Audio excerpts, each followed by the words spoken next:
Hello दोस्तों, welcome to green stocks. देखिए, आज हम जिस शेयर के बारे में बात करने जा रहे हैं वो है वोडाफोन आइडिया। अच्छी न्यूज़ नहीं है इस शेयर के रिगार्डिंग। आपको न्यूज़ भी बताऊंगा, फाइनेंशियल्स बताऊंगा और हमें इस शेयर में क्या करना चाहिए वो भी बताऊंगा। देखिए, जो भी टेलीकॉम कंपनी हो, या हो जियो, या हो एयरटेल, या हो वोडाफोन आइडिया, टावर्स यूज़ करती है। खुद का नहीं होता है, कुछ कंपनीज के टावर्स होते हैं, खुद कुछ के भी होते हैं। उन कंपनीज में ये स्टेक भी इवन होल्ड करती है, उनका टावर होल्ड करती है, यूज़ करती है। और उनका ड्यू काफ़ी ज़्यादा हो गया है अब वोडाफोन आइडिया के ऊपर। और टावर कंपनी ने कहा है कि चुकाइए अपना ड्यू, नहीं तो हम आपको अपना टावर यूज़ करने नहीं देंगे। यानी कि नेटवर्क जाने का खतरा मंडरा रहा है यूजर्स के ऊपर। अब बात करते हैं कौन सी कंपनी है ऐसी। इंडस टावर्स है एक, और एक है एटीसी। एटीसी अमेरिकन कंपनी है, इंडस टावर इंडिया की कंपनी है। इंडस टावर जो है वो एयरटेल द्वारा होल्ड की जाती है, मतलब एयरटेल उसका ओनर है। ऑलमोस्ट 50% के आसपास उनके पास इंडस टावर का स्टेक एयरटेल के पास है। कुछ दिन पहले थोड़ा कम हुआ करता था, इन्होंने बाद में वोडाफोन आइडिया से ही कुछ स्टेक इंडस टावर का लिया था, वो न्यूज़ में मैं बताऊंगा। देखिए, इंडस टावर के पास इनको ऑलमोस्ट 6,800 करोड़ रुपए उधार है। वो कह रहे हैं हमको चुका दीजिए, 80% करंट मंथ में चुकाइए और अगले मंथ से आप टाइमली पेमेंट कीजिए, वरना हम आपको टावर यूज करने नहीं देंगे, आपके नेटवर्क इशू आ सकते हैं। और 2400 करोड़ रुपए एटीसी के पास है, इनके उधार है। टोटल देखा जाए तो 9,200 करोड़ रुपए इनके उधार है अभी करंटली सिर्फ टावर कंपनीज के पास। देखिए, शेयर जैसे ही अब ये न्यूज़ आई थी, वेडनेसडे को न्यूज़ आई थी, ये 2% डिप किया था, डाउन हुआ था। उसका तो फ्राइडे को ये शेयर ऑलमोस्ट 4% ऊपर जाता है। आप कहेंगे कि भाई फिर ऊपर क्यों, क्या गंदी न्यूज़ है या बुरी न्यूज़ है, तो शेयर ऊपर क्यों जाता है। देखिए, सिंपल सा बात है, आप सबको पता है, सबको यही लगता है कि भाई ऐसा थोड़ी ना होगा कि ना नेटवर्क चला जाएगा और टावर यूज़ करने नहीं देंगे। अचानक से ऐसा कुछ हो जाएगा कि टावर चले गया, मोबाइल से अब यूज़ कर नहीं पा रहा। ऐसा कुछ नहीं वाला, सही बात है, ऐसा कुछ होने वाला है। कंपनी कहीं ना कहीं से जुगाड़ करेगी। ये सिर्फ कहने की बात है, ये सिर्फ एक तरह से चेतावनी देने की बात है। कंपनी कहीं ना कहीं से जुगाड़ करके देगी, कोई ना कोई बीच का रास्ता निकालेगी, पेमेंट प्लान्स बताएगी कि हाँ भाई हम इस महीने में आपको इतना दे देंगे, उस महीने में आपको इतना दे देंगे, करके कुछ ना कुछ तो कंपनी जुगाड़ निकाल ही लेगी। बट इस न्यूज़ को ऐड करने का मेरा मतलब ये था कि देखिए कंपनीज की हालत कितनी खराब है, इसके इनसाइड में कितना कुछ चल रहा है, आपको इनसाइड की बातें नहीं पता होती है। देखिए, इवन अपने टावर के ड्यूज भी पे नहीं कर पा रहा है, ये कंपनी आगे कैसे ग्रो करेगी, इस पर एक सवाल उठ जाता है। देखिए, एटीसी भी कोई छोटी मोटी कंपनी नहीं, उनके पास 75,000 मोबाइल टावर है, इनके पास भी 2400 करोड़ रुपये से ड्यू है, और इंडस टावर के पास तो है ही। देखिए, एक और मैं न्यूज़ दिखाता हूँ, ये पुरानी न्यूज़ है। Airtel to buy 4.7% stake in Indus tower from Vodafone. देखिए, वोडाफोन के पास इंडस टावर्स का 7.5%, 7.7% के आसपास स्टेक हुआ करता था पहले, और इनके पास तब भी बहुत ड्यू था। और एयरटेल के पास ऑलमोस्ट 47% हुआ करता था इंडस टावर का स्टेक।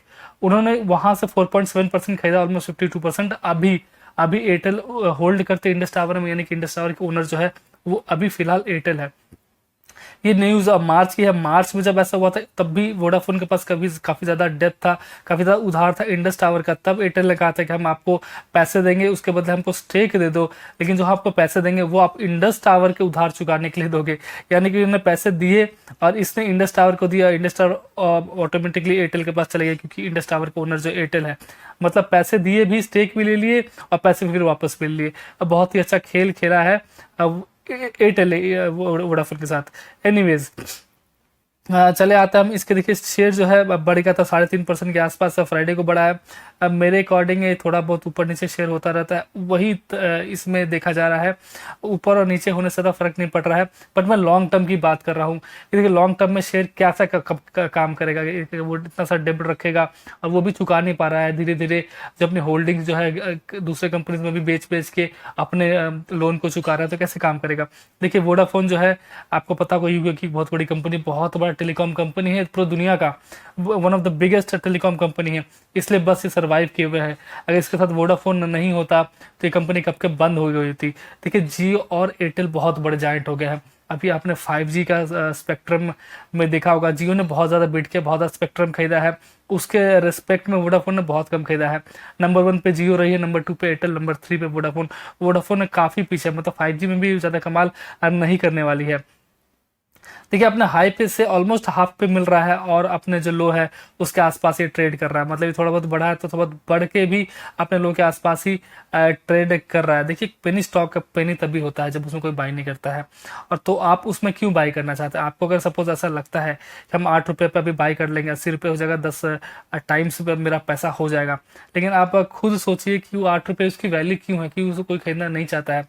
अगर कोई खरीद नहीं रहा है तो आप खरीद रहे हैं, तो हो सकता है आपकी किस्मत आज अच्छी चल जाए। लेकिन अगर फाइनेंशियल से अगर आप चेक कर ले तो आपको थोड़ा समझ में आ जाएगा कि इसका किस्मत नहीं चमकने वाली। देखिए यस बैंक एक अच्छा शेयर है, यस बैंक का पेनी स्टॉक में एक अच्छा शेयर है। देखिए इसके फाइनेंशियल धीरे धीरे इंप्रूव हो रहा है, लेकिन यहाँ पे वही बताना चाहता हूँ मैं, फाइनेंशियल धीरे धीरे खराब हो रहा है। अपना लोन तक चुका नहीं पा रही, टावर को पैसे पे नहीं कर पा रही। कैसे एक टेलीकॉम कंपनी का सबसे इंपॉर्टेंट टावर है, उसके भी ड्यूज ये क्लियर नहीं कर पा रही है, तो कैसे सर्वाइव करेगी? यस बैंक को देखिए, एक छोटा सा स्टॉक है लेकिन कैसे धीरे धीरे अपना इंप्रूवमेंट कर रहा है, कैसे अपना जो है एनपी धीरे धीरे कम कर रहा है। तो जब फाइनेंशियल पर नजर रखिए कि भाई कैसे इंप्रूव कर रहा है, कि हाँ क्वार्टर रिजल्ट्स अच्छे आ रहे हैं, प्रॉफिट कमा रही है, हाँ तो अच्छा है कि इसमें इन्वेस्ट करते धीरे धीरे बढ़ेगा। देखिए बहुत ज़्यादा लालच करने की बात नहीं कि 8 रुपये से 80 रुपये हो जाएगा तो 10 गुना प्रॉफिट हो जाएगा। आप वेट कर लीजिए, 40 रुपये होने दीजिए इसको, ठीक है। फाइनेंशियल से आपको लगता है कि हाँ आप बहुत स्ट्रांग लग रहे हैं, वहां से 80 रुपये भी होता है तो आपको पैसा डबल तो हुआ, 10 टाइम्स ऑब्वियसली मैसिव गेन आपको मिल सकता है, लेकिन लॉस होने का खतरा भी रहता है। तो ऐसे शेयर में उतना ही इन्वेस्ट कीजिए जितना कि पूरा लॉस हो जाए तो आपको ज़्यादा फर्क ना पड़े।